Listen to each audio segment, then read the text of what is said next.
Hello. The upcoming referendum, the 39th Amendment to the Irish Constitution, and the upcoming referendum on the 8th of March, International Women's Day 2024, is a three-pronged approach to change the fundamental principles of natural law in the Irish Constitution. Irish Neutrality Bill, the Right to Housing Bill, and the family within the home, and the mothers and the woman within the home 2022, all in the final stages. So what I want to say here is, people, you're in the same situation and scenario as a turkey voting for Christmas. Vote nil, no, 8th of March, International Women's Day 2024. There you go, 39th Amendment of the Constitution, Right to Housing Bill 2020. 39th Amendment to the Constitution on Neutrality Bill 2022. And the family, Article 41, durable relationships. That's what they want, durable relationships. Without her life within the home, true social order cannot be obtained. Therefore, the state guarantees to protect her life within the home. Article 40 to 44 is your inalienable, indefeasible, imprescriptible, and sovereign rights, antecedent and superior to all positive law. Natural law is enshrined, codified, and enrolled in the office of the Registrar in the Irish Supreme Court. Personal rights, Article 40. The family, Article 41. Education, Article 42. Private property, Article 43. Religion, Article 44. All under scrutiny by the Government of Ireland and the European Union. It's called the 39th Amendment. Our sovereign neutrality is under attack. It's a three-pronged approach. It's unconstitutional, it's repugnant, it's ultra vires, and in violation of the Human Rights Convention and the Irish Constitution. Durable relationships. Rights of residence derived from durable relationship with an EU citizen are left to a relatively wide discretion of the member states, pursuant to Article 2.2b Directive 2004/38/EC Directive. The partner with whom the Union citizen has contracted a registered partnership on the basis of legislation of a member state, if the legislation or the host member state treats registered partnerships as equivalent to marriage and in accordance with the conditions laid down in relevant legislation of host member states, qualifies as a family member provided they have a durable relationship duly attested with an EU citizen pursuant to Article 3.2b. Unregistered partners are well beneficiaries of the directive. The durable relationship was expressly excluded from the scope of Article 2.2b. Unlike the amended proposal, it does not cover the de facto durable relationship EU Commission document 52003 SC 1293. Article 3 2a covers other family members. No restrictions as to the degree of relatedness. No restrictions to the degree of relatedness. I hope this is ringing alarm bells. If material support is provided by the EU citizen or by his partner, or whereas serious health grounds strictly require the personal care of a family member by the Union citizen, pursuant to Article 3.2, other family members and unregistered partners can attest a durable relationship must be facilitated entry and residence in accordance to be a host member state's national legislation in the light of Preamble 6 Directive. The situation of the persons who are not included in the definition of family members must be considered in order to maintain the unity of the family in a broader sense. The questions discussed in this paper are the following. Are member states genuinely considering the concept of durable relationship in view of maintaining the unity of the family in a broader sense? And 2. How to overcome legal uncertainty and which criteria, both at EU and international level, can be taken into account in order to assess whether a durable relationship is genuine and should be granted the rights set forth by the directive. Who qualifies as durable partner on the EU settlement scheme? Some parts of the rules relating to the EU settlement scheme are so difficult to comprehend that it is at least arguable that they lack clarity of law. An aspect of the definition durable partner contained in Annex 1 of Appendix EU definitions is one such example. Under Tribunal Judge Canavan, those were the words the Upper Tribunal Judge Canavan trying to decipher the definition of durable partner under the EU settlement scheme. This post is my best attempt at simplifying increasingly convoluted definitions. What does durable partner mean anyway? Durable partners are those couples who are not married or in civil partnerships, but who are nonetheless in commitment relationship under other parts of immigration rules. The requirements are quite strict. Unmarried partners must show that they have been living together for 2 years in a relationship akin to marriage to qualify. The rules for durable partners under the EU settlement scheme are a bit more flexible. Starting point, and the easiest way for a couple to show that they have a durable partners is still to have lived together for 2 years. However, the scheme also allows applicants to show other significant evidence of durable relationship. The Home Office guidance is very helpful in terms of what is generally accepted as other significant evidence of durable relationships, including but not limited to evidence of joint responsibility for a child and evidence shared financial responsibility. The guidance also confirms that the couple does not need to be living together at all.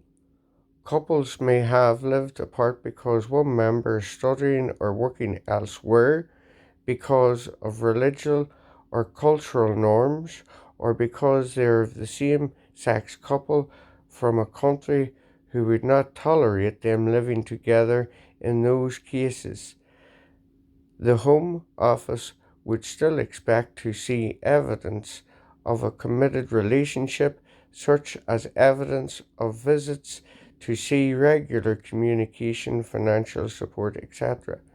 Ultimately, although there is some flexibility around the need to cohabit, to have cohabited, and the length of the cohabitation, the Home Office would only accept as durable relationships which is shown to be serious committed.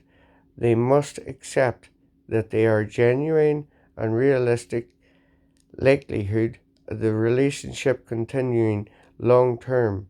Two 18-year-olds have just met who live in respective parents are unlikely to meet the definition as much as they may swear eternal love, but contrast to two 30-year-olds with a baby likely to meet the definition even though they may have moved together recently. Upper Tribunal, so this is cases 24th of January 2023, 31st of March 2023, 19th of January 2023. They're trying to change what it is to be a durable relationship, that you don't need to be married. And once that happens, floodgates open, because anybody can be in a durable relationship, and it is not limited to the amount of people who can be in durable relationships, and children in those durable relationships, and relatives and in-laws, etc., etc. Upper Tribunal fails to understand the meaning of durable relationship. United Kingdom Statement of Changes to the Immigration Rules. Statement of Changes to UK Immigrations announced. NHS. What is a durable partner? A durable partner. You've been in a relationship for at least 2 years, or who lives with you, or is someone you have a child with. You and your durable partner must intend to live together permanently, not be blood relatives. Any other type of relationships or previous marriage that you or your partner have had must have permanently broken down. You can add a durable partner if they're not a UK citizen and meet some other conditions about the nationality or residence. If their nationality of the EU, Switzerland, Norway, Iceland, and Liechtenstein, they can be added if they arrived in UK after 31st of December 2020. Your relationship began on or before 31st of December 2020. If your partner arrived in the UK before the 31st of December 2020, they must make their own applications if they're entitled to a card themselves. If they're a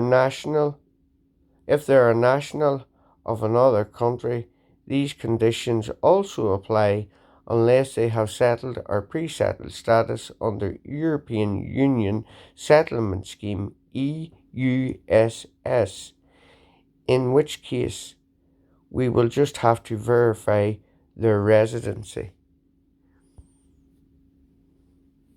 What is Article 45? Worker freedom of movement of workers. Article 45 of the TFEU permits EU workers to move freely within the EU. It prohibits any discrimination on the basis of nationality in regards of the conditions of work, employment, as such remuneration.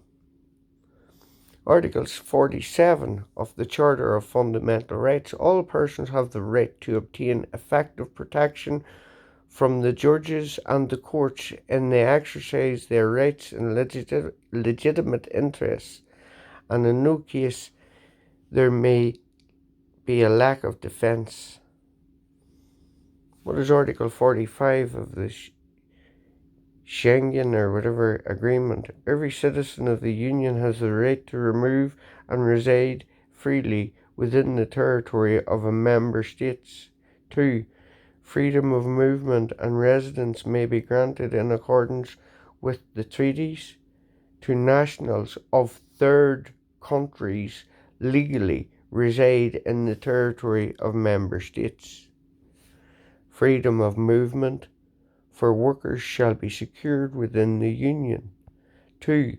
Such freedoms of movement shall entail the abolition of the discrimination based on nationality between workers and member states as regard employment, remuneration, and other conditions of work and employment. Article 45 of the Charter of Fundamental Rights of the European Union. The Charter also provides freedom of movement and residence. Freedom of movement entails right to exit and enter member states with valid identity card or passport. And here we have Roderick Gorman. Progressive organizations must explain any decisions not to support the referendum.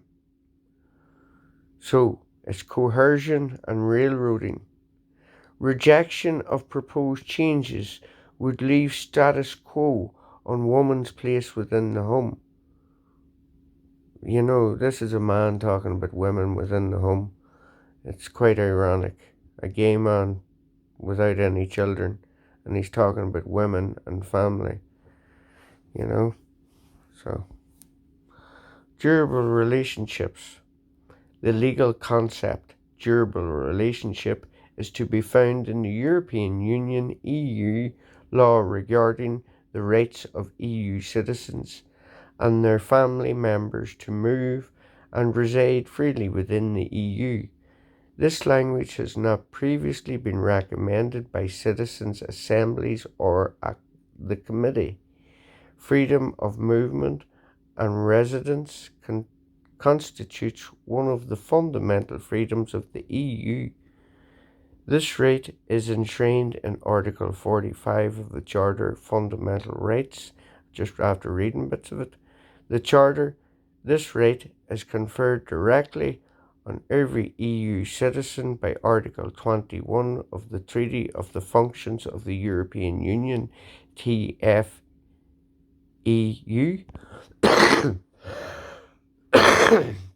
Excuse me. Directive 2004/38/EC on the right of the citizen of the Union of the family members to move and reside freely within the territory of member states. OJL/158, the Citizens Directive, aims to, inter alia, among other things, codify community standards to simplify and strengthen the right of free movement and residence of all EU citizens, and to also grant to their family members, irrespective of nationality, the right to reside with them. The right of the family members to enter and reside in member state is not an automatic one. The decision whether entry or residence could be granted in such persons is examined by the host member state on the basis of its own national legislation, i.e. the Constitution, taking into consideration matters including persons' relationship with the Union citizen. The Citizens Directive was transposed into law by the European Community's Free Movement of Persons Regulations 2015 regulations and entered into force on February 2016. Think very much about the upcoming referendum, people, and vote no, because this is all about freedom of movement. There is more sinister things at play here, and the right to private property and your neutrality. It's a three-pronged approach, as I've just read out. It's all there for you, and that's what's happening on the 8th of March. So, Don't get caught with your knickers around your ankles and vote no.